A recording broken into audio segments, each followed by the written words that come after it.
Mousetraps. Rather than being tortured all night, the next night I decided I would put out 2 rat traps that I hadn't used in a long time. I put some nice strawberry jelly on the little things where the mice would be killed, and it was hard to set the traps because they're very strong, strong enough to catch a rat. If they catch it right on the nose, it's history. After carefully setting the traps, I waited all night Thursday, but nothing happened. The rats had gone away, or they were doing other things at other people's houses, other rat things. I cannot say what they did that night, but they did not come to my shed.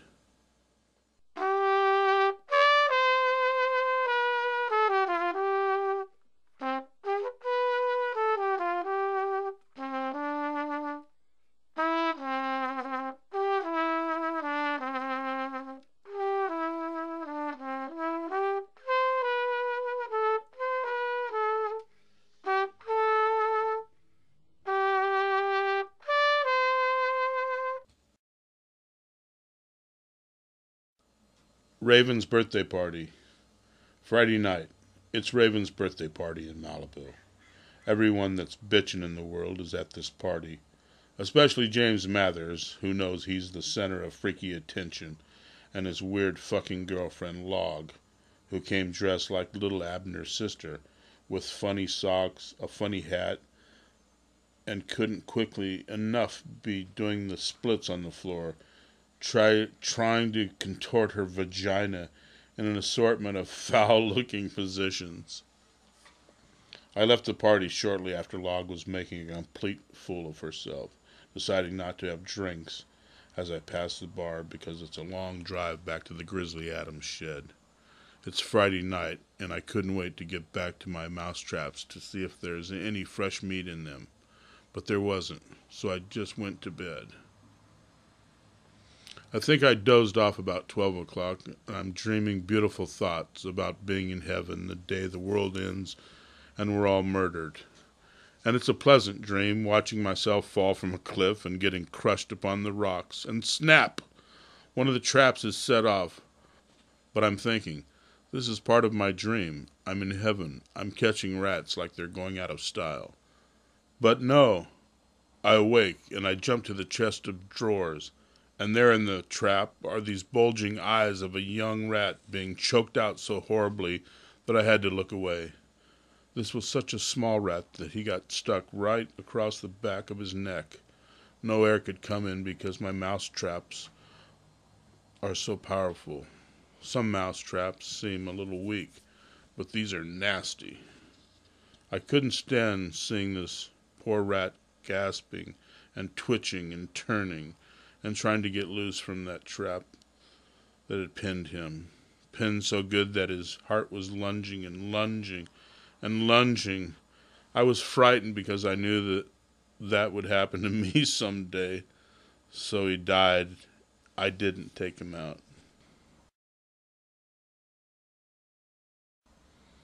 Cannibal Rats. On Saturday night, he was still on the dresser, looking very comfortable in this trap now. I was in bed at 9 o'clock, and all of a sudden I heard the trap being thrown here and there. I got up and looked behind the chest of drawers. I looked on the top of it. Then finally I saw a big rat on the floor eating the eyeballs off the rat that was stuck on the trap, and his brain, and his face. It was hideous. I couldn't stand it, so I picked up my trap with my mechanical arm and set it outside. In a few minutes I heard the thrashing of a carnivorous rat eating and ripping and shredding the other dead young rat.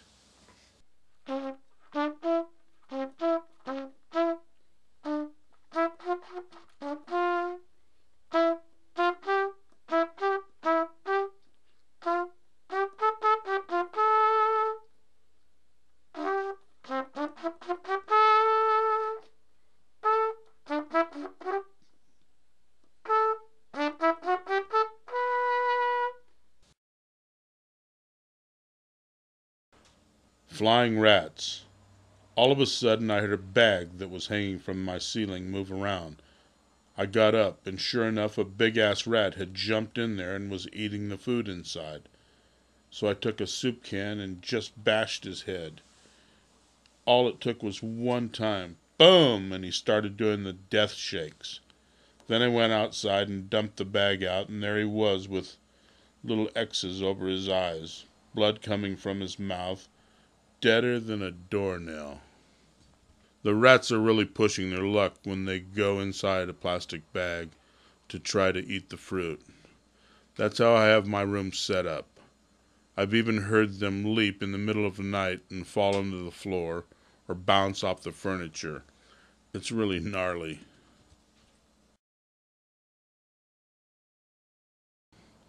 Bitch slap.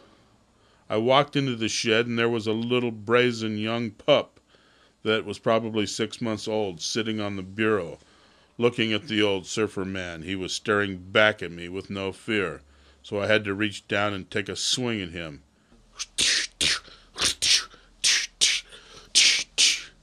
I missed, but he still sat there, so I took another swing, and I was able to slap him in the face, knocking him across the room and knocking him out. Then I took a nice soup can from my soup cabinet and smashed his head until he was completely dead.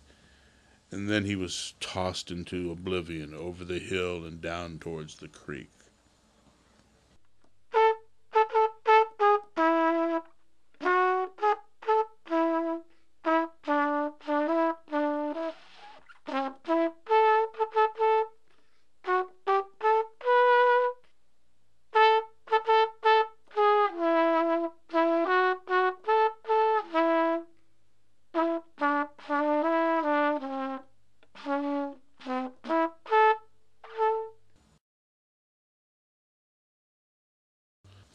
Insane rats. The rats have stopped coming into the shed, but they still scurry around behind me in the bushes when I sit close to the front door in my chair. There are still ones back there, but they're more feral. I think they just prefer to conduct their business in the bushes, wrestling one another and becoming snake food. They're the ones that don't have to have anything to do with the big, smelly man in the shed who snores worse than Santa. Maybe they're the insane rats who were driven insane by coming into the shed and seeing horrors of other deaths of their family. They should be given some kind of medical counseling from the state.